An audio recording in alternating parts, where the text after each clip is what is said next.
que los indirectamente terminan siendo rehenes de esa estrategia, de esa reflexión que tiene una cierta lógica, pero por otra parte los mantiene en una especie de segregación espacio-territorial. Pregunto esto, porque nosotros tenemos una ley de ordenamiento territorial que nos costó mucho tratar. Obviamente los sectores más conservadores siempre están particularmente sensibilizados a la defensa irrestricta de la propiedad privada. Y defendiendo la Constitución que nosotros tenemos, que la entiende como una propiedad inviolable, también nuestras constituciones en general, y me refiero a la de Colombia, a la de España, incluso de Franco, y a la de Brasil, por ejemplo, que tienen elementos increíblemente interesantes como para desalentar a los propietarios que procuran ser invadidos porque los terrenos de carácter rural se les multiplican inmediatamente cuando el Estado.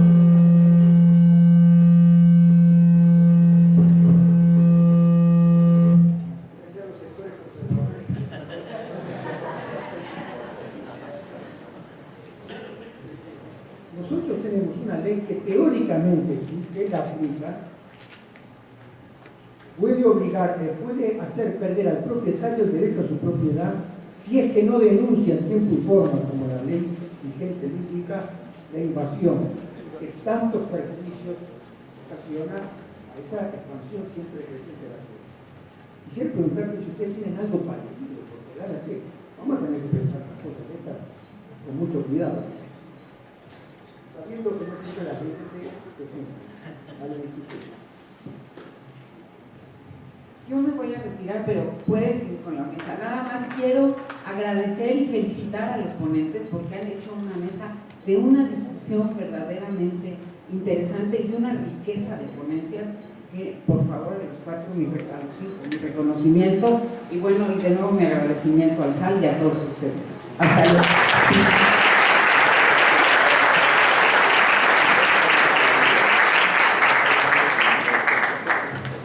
Primera cosa, perdonad, es una sana envidia por la Constitución mexicana, por la Constitución colombiana y brasileña.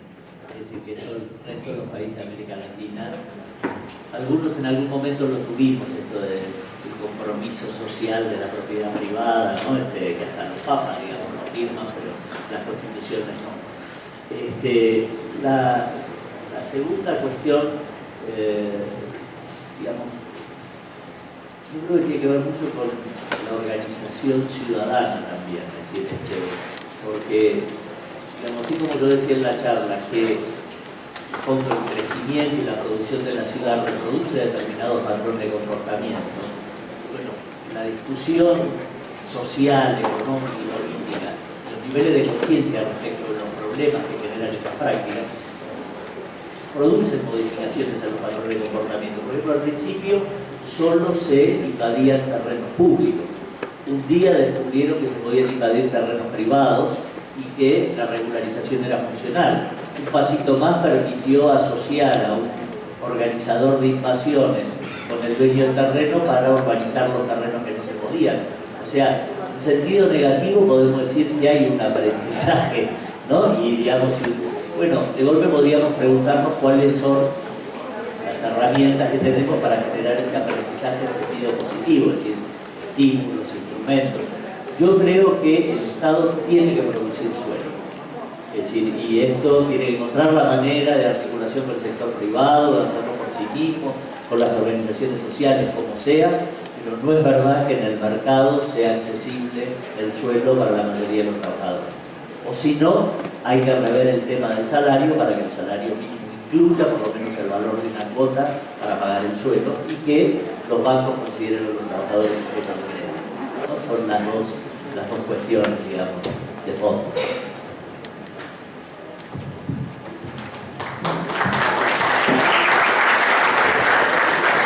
Una pregunta. No sé, ¿tú vas a hacer una pregunta? Sí. No la dejamos para después, pero para el almuerzo. Yo quería retomar la frase de Silvia sobre la arquitectura es la que construye el espacio público y estar en desacuerdo con párrafo de Carlos Eduardo cuando él dijo que la arquitectura era una especie de extinción. No creo en los arquitectos estrella como se habló esta mañana, creo en los arquitectos como el primer constructor, como el primer obrero que está al pie del cañón desarrollando desde la gran idea, desde la decisión política hasta el último detalle de la construcción. Y por eso quería reivindicar en esta conversación de esta mañana el papel del arquitecto, como el caso de Andrés Minucci en Puerto Rico. Me parece que es muy bonita el ejemplo que él da, porque no solamente es el tema de la decisión de qué hacer. Como decía Louis Kahn, el arquitecto es el que decide, el que propone el qué, pero el diseñador es el que propone el cómo. Y en el caso de las ventanas al mar, o en el caso de los parques de Puerto Rico, el cómo es también importante.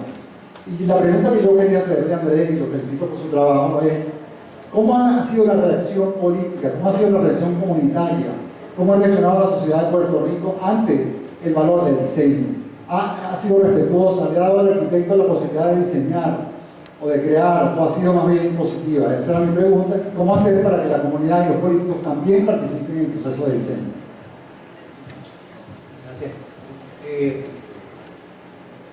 Ha sido un proceso que ha cambiado a través del tiempo. Cuando estábamos comenzando con los trabajos, habían editoriales en el periódico sobre por qué era necesario hacer esto. Desde el punto de vista, por un lado, en algunos de los parques pequeños, que son los que comenzamos, te decían que si no estabas roto, ¿por qué arreglarlo? Ese tipo de cosas. Y por otro lado, también una detracción de ciertos sectores del sector público que no le veían el valor al espacio público, lo veían como un costo y no como un activo con la capacidad de regenerar tejido urbano. En la placita del Condado, que fue la primera que nosotros hicimos, los proyectos de apartamentos en los edificios altos adyacentes originalmente se anunciaban apartamentos de 3 cuartos, 2 baños, tantos metros cuadrados. Al tiempo después de nosotros terminar la placita, empezaron a anunciarse en las páginas amarillas a 1 cuadra de la placita del Condado, a 2 cuadras de la placita del Condado.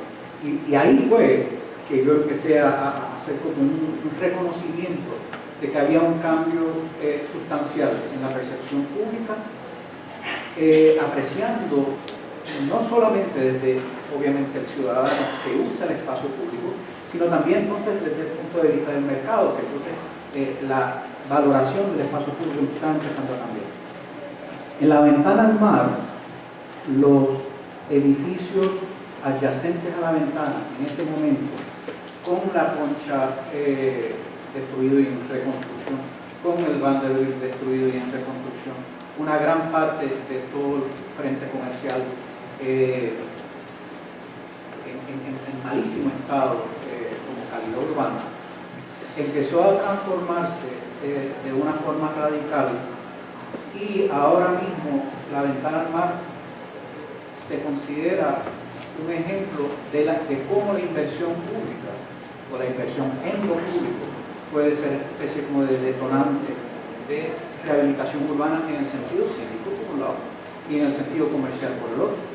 Estando en la ventana con el director de planificación de Lleida en Cataluña, aprendí una de las lecciones que todavía no se me olvida, donde él me dice cuánto le están cobrando a los comerciantes y a los promotores de los apartamentos alrededor de la ventana al mar por el proyecto de la ventana.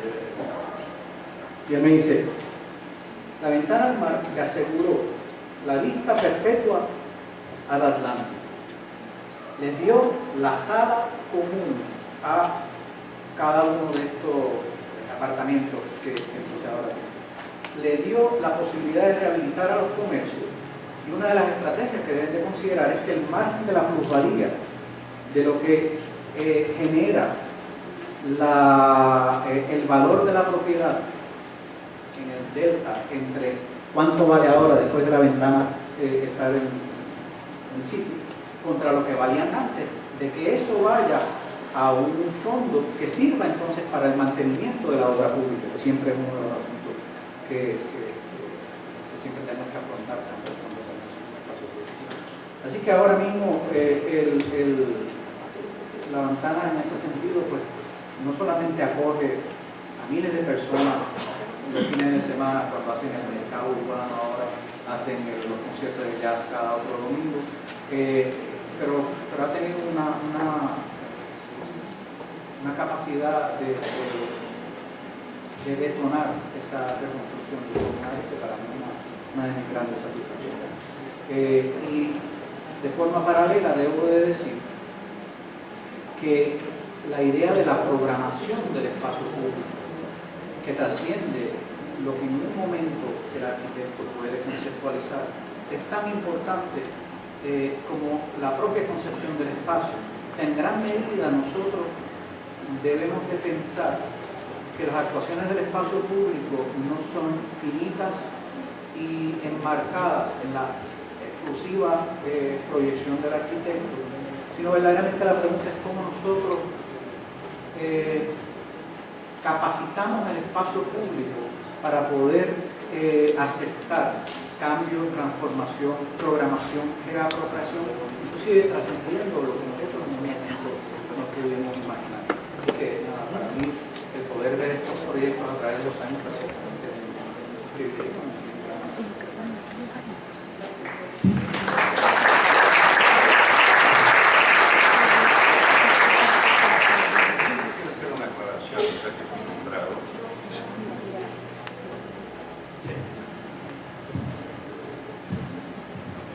Yo quisiera hacer una aclaración, ya que mi nombre fue nombrado en la última intervención, y yo no dije que la arquitectura culta era una especie de distinción en todos los países de América Latina. Yo dije que en mi país la arquitectura culta de calidad me parecía una especie de distinción por una serie de razones, entre las cuales la mediocridad de la enseñanza de los arquitectos, digamos, es todo un otro tema que merece toda una otra mesa redonda.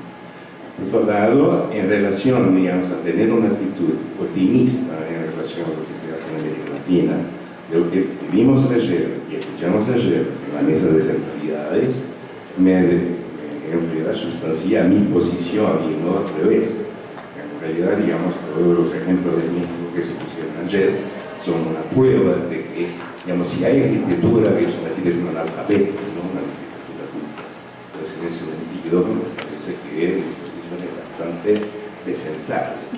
En segundo punto, digamos, no creo absolutamente en la calidad de los proyectos de paisaje mostraron nuestros colegas y los colegas de construcción de los Pablo. Pero mi intervención iba también hacia un otro punto, que no solo de borde de ribera y de orilla del río vive el tema de los bordes de la arquitectura. Es un tema mucho más amplio y que en realidad, si tapamos los ojos para ver lo que significan las grandes infraestructuras, las autopistas, digamos, los grandes programas, cómo se reacciona frente a eso, pues estamos perdiendo una parte sustancial de nuestra capacidad de influenciar las políticas públicas en relación al uso del suelo y a crear ciudad y crear espacio urbano de calidad.